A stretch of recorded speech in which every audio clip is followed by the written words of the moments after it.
It's funny because then you have what I think is any actor would give their left arm for, this string of, it's Serpico, it's Dog Day Afternoon.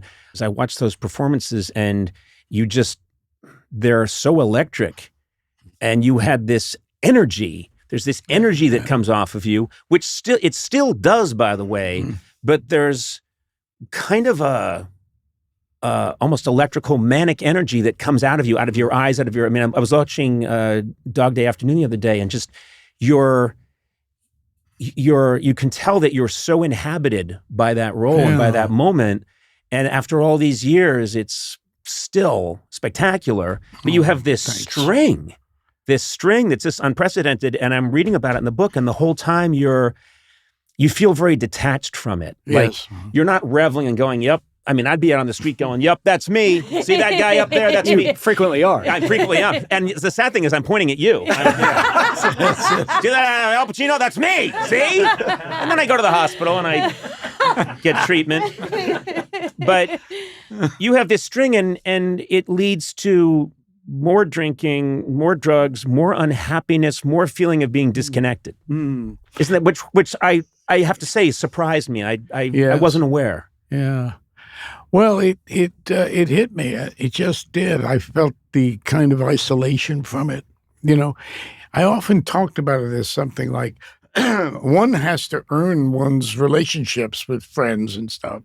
You're with people because you like being with them. You share the same thoughts about things. But if I entered a room and all of a sudden what I had to say became important, or, they all were looking and letting me talk. And I sort of never had that experience, and it was uncomfortable. Right. And I thought, well, we don't even know each other yet. And so to adjust to that, I've heard it said before, people adjusting to being famous and being accepted wherever you go. And so I remember, I don't know if I told the story about Marty Bregman, of course, was my producer. He produced You guys did so much together. Yeah, we did. And so, oh my God, I'm sorry about this. That's okay. That might be for me. This seems No, it's not. Yes, this is so. Hi, honey. Hi, baby. I can't talk now. I'm with Conan O'Brien. Yes! Yeah, hear it? Yes! I'll be finished in a minute. Sorry, Conan. No, I'm just joking. I can't believe you call Coppola honey. This is my daughter. That's your daughter. My youngest Okay, daughter. okay. Yeah. I'm glad. She's I in thought a new apartment. She's. You're not the superintendent, are you? Yeah. I fixed the pipe. I could be. So I got to talk to I her love it. first. There's still a couple of people in that building who still think Al is the superintendent. I'll be there. Oh my! I'll fix it. It's steam heat. It takes a while. Give it a second. What's crazy to me is, and again, I was unaware of this, but you have this, you make Scarface, and it is, at the time, critics are savage about it.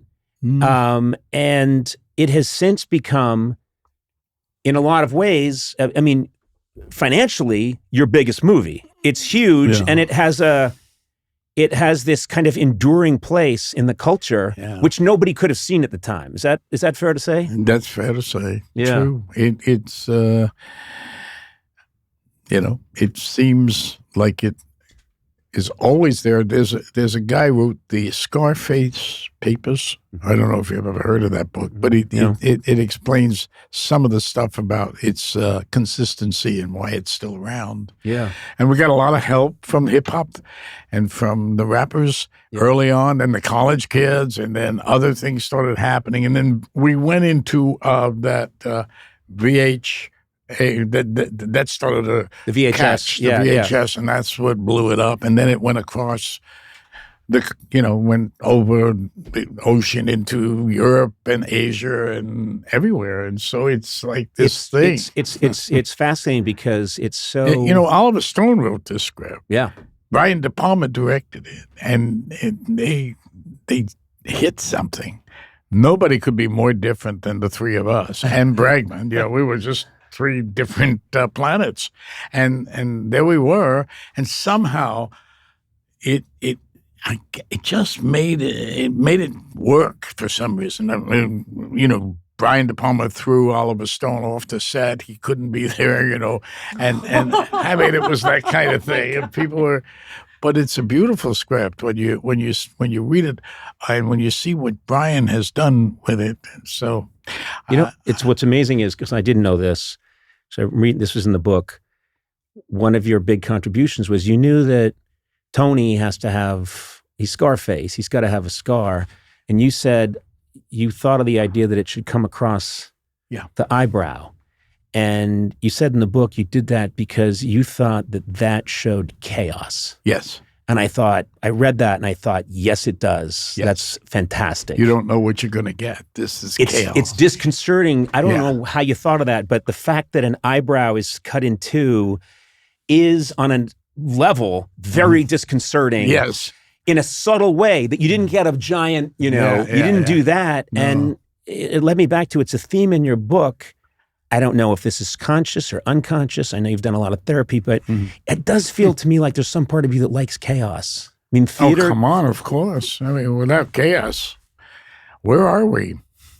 Are we floating? Something. Yeah. Where are we? Yeah. No, but the kind of chaos, is that's why I always ride the 5 p.m. subway in New York. Yeah, I like the rush hour.